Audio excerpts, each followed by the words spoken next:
Thank you all. I'm glad to be here. Hey, beautiful lady. Thank you, Catherine. Hey, beautiful lady. Let me borrow your wallet. Okay. So, I'm not sure where I should start this story. So, what I'm going to do is begin at the end to start at the beginning. Okay?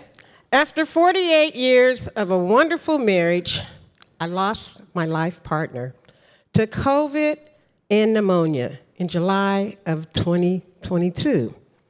While we had taken all the precautions to avoid this deadly disease due to John's medical condition, little did we know that it would take him out on his 75th birthday.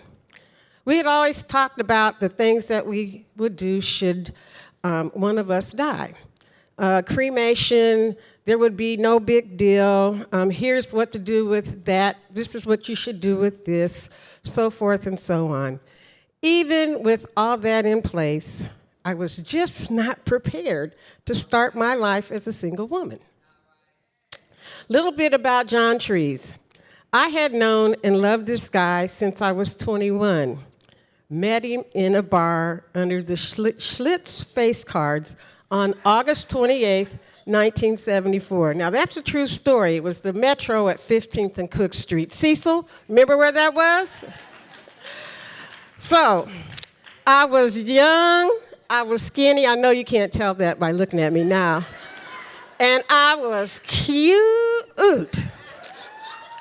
He was tall, he was handsome, and there he was.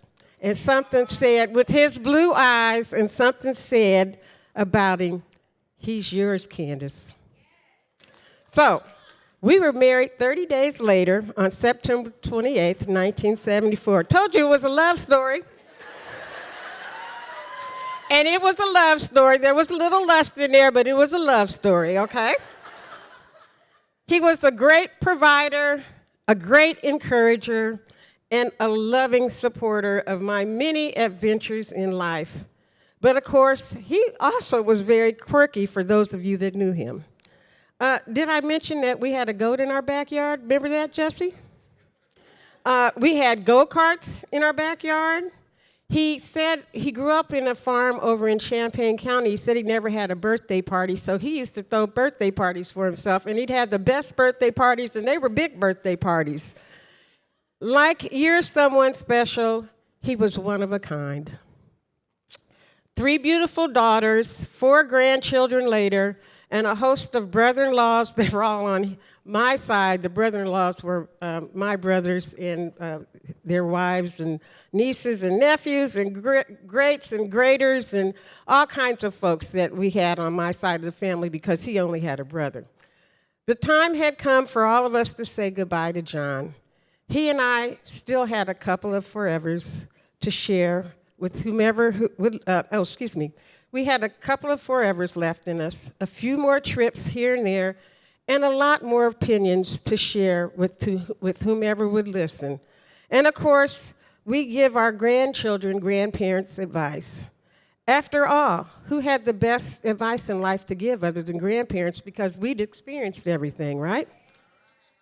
So God said otherwise to him living any longer, so we had to say goodbye to Papa John. So that's the beginning, that's the end to the beginning.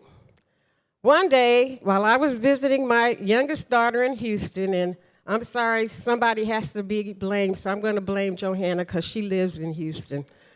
For what I'm about to tell you, I was playing around on the computer and decided I would start searching on Match.com, black singles, and a few other dating sites.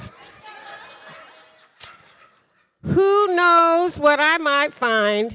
I might find me a good catch, right? So I signed up. It was just started out as a joke, and it was quite hilarious. Some of the dudes were in there on that site were beyond interesting. What was strange is I matched up with a tremendous number of white guys. Well, now, my guy was white, and I was married to him for 48 years, so that really, I guess it probably really wasn't strange. But when I put my stuff in there, this is my story, okay? What is it? This is my story. So,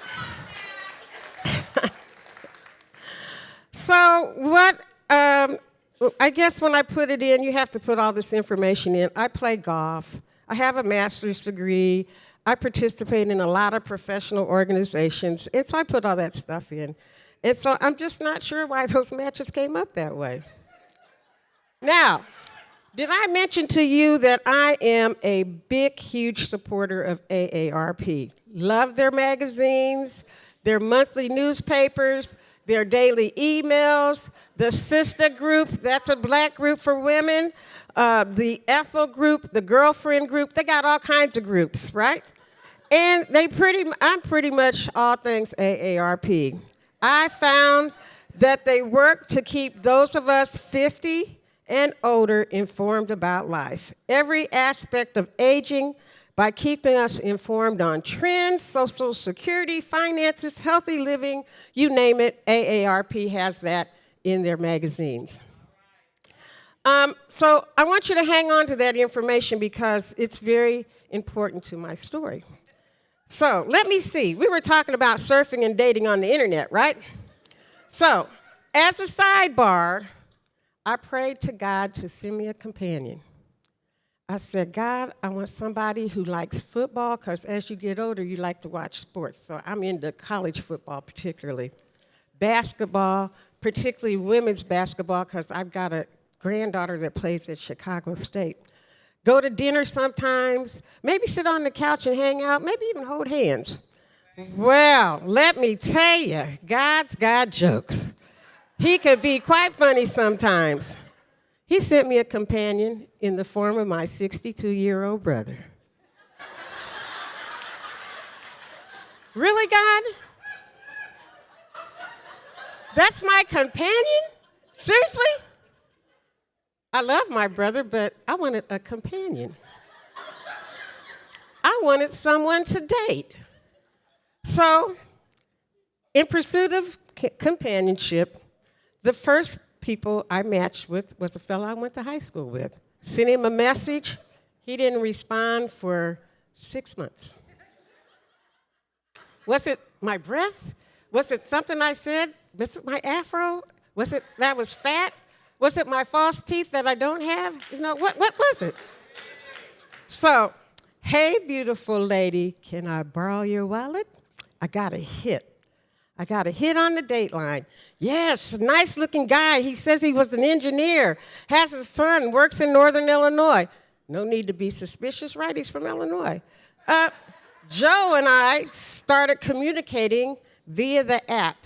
And for safety reasons, I got an email from the app company, be careful, this guy may be a scammer, blah, blah, blah, blah, blah. That's what. So we'd have late evening conversations. And then the garbage love begins. I'm coming to see you. I got excited. But I can't come this month because I've been summoned overseas, and I can either go to Europe or I can go to Johannesburg, right? I got a job. So he tells me that he's going to do both jobs, and he's going to go to Europe first, then he's going to South Africa in 6 weeks. So he continues to communicate, and we do Skype, and he Skypes me, and I get to see the background of South Africa, blah, blah, blah, blah, blah. Remember I told you about those AARP magazines and the newsletters? Well, as I'm developing this relationship with my new friend, several articles surface, and I start reading them, and it reminds me, be careful, don't do this, because there are people that get scammed, and they've lost thousands and thousands of dollars, right? Not old Candice D. She's smarter than that. Now, these articles tell you to protect your investments, protect your heart, and to protect you. I was incredibly careful about what I shared, knowing the lurkings and the dangers of using dating sites. So fast forward, Joe's in Johannesburg, Skypes, does all those good things. Then I receive a text. You're not going to believe this. I was robbed. We were robbed at gunpoint. Driver was shot. I need some help. What? Again, thank goodness I'm a reader because I just knew what was coming next. Sure enough, first thing he wanted was, you guessed it, some cash. Sir, I'm sorry, I cannot accommodate you today. And he begged several times, and when that did not work, he asked if I could go to the nearest Walmart. Now I'm thinking, how's this joker know that I live down the street from the Walmart out north, right? He says, can you purchase several phone cards and email them to me? Excuse me, sir, not doing that either. GTF off my email and out of my life. So much for Joe, kicked him to the curb. Moving on, the next joker got a little bit slicker.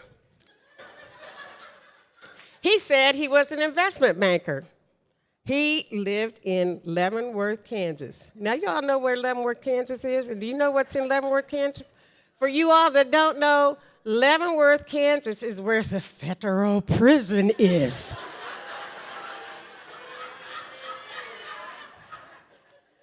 He said he worked in Houston and that he was headed to London. So we went back and forth and so on, lots of emails.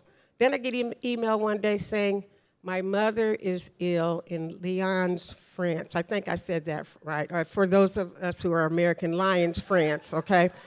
So he was summoned to go to France to see about his mother. And so you know what happened then. You know what's coming next, right? Remember those AARP articles I told you about? I had read about the women that had been scorned in search of love. Some of them had adult children. And remember, there's a lot of them that don't have any children, and they get their money taken, and there's nobody there to help them. And they try to go, and there's just nothing that can happen. Wasn't going to happen to Kansas trees. I got 3 daughters. I got brothers and sisters and all that good stuff. Not going to happen to me, right? So, any rate, sometimes these scammers, just to give you a little back information, are in foreign countries. They use stock photos, or they go out on the internet and find photos. Be careful about Facebook. You never know. They'll steal your pictures. And I read once where sometimes there are young people that are captive, and they have them doing these kinds of things, right? Posing as men or women on the internet in search of love. Because fellas out there, it just isn't women that get scammed. The fellas get scammed too, because y'all got money in your bank accounts. So, any rate, moving on. Get to moving? Okay, Liz, I'm moving. I know it's late. I mean to tell you, every fella I matched with had a scheme, story, or needed my wallet. It was always, hey, beautiful, and they would also drop off the dating site and direct me to WhatsApp and whatever place else, Skype and those types of things. So one of my other favorites was Tom. He said he was from St. Louis, and he owned a construction company and so forth, and we had this long relationship that we talked and did some things with, right? And so one day he said that he had to take a business trip to Belize, and he was supposedly doing a construction project, building a huge hospital, showed me the pictures and all that good stuff. This joker asked for $10,000. Who the hell did he think I was? I mean, really, $10,000 me? Can I borrow your wallet? I'll pay you back. You know what? These jokers think I had coffee cans of money in my backyard, and I was willingly going to give it to them. Not happening, fella, not happening. He was, again, confused. My favorite one was Billy. There were 2 of them. One was named Captain Billy Harrison, and the other one's name was Hillary Billy Harrison. My sweet Billy. So, at any rate, the one who got me was Hillary Billy Harrison. He was the best and the sweetest talker of them all. He supposedly lived in Peoria and had a business, and he'd call daily and was quite charming, and it was always, hey, beautiful, and, hey, Billy, my sweet Billy, what's up, blah, blah, blah.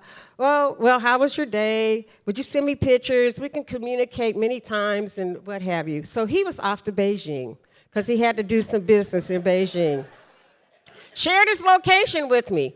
Oh, yeah, we went from Peoria to O'Hara to India to Beijing. This was a nice trip. We got there. So he told me one day, he said, your kids are going to love me. I'm going to be their dad and the best grandpa to our grandkids. Stop it there, sir. You've just gone a little too far. Then it happened. I'm stuck in Beijing. My housekeeper needs some money, hasn't been paid. My workers need to get paid. My credit card is not working, and I'm thinking, what the hell are you talking about? Your credit card's not working. There's places all over China. You know, they created plastic. They know all about it. So he said to me, hey, beautiful lady, can I borrow your wallet? I only need $10,000, but I'm going to pay you back. I will pay you back. And after many, many phone calls, and I said, I really don't have that kind of money. He said, can you send me something? I said, well, I guess I can. And foolish me, Candice Trees, sent $2,000. I was scammed, and I knew the minute that I sent the money that I had been scammed. And my heart took over my good sense. And I knew it was a mistake, and I knew I would never see those funds again. But God took care of me, and that chump will get his. And we continued to talk, and he asked me again for some more money. And I finally sent him an email, and I said, I don't know you. I've never met you. And I'm not your cash cow. I don't know why I sent you money in the first place. Well, looking back in hindsight, my dad would have said, you fell for the old okie dokie. I did. But let me also tell you, loneliness can be a sign of weakness. Check on your single friends, especially the older ones, because I never thought I would be a victim. I was asked one time, I did an article not long ago, they said, why didn't you contact law enforcement?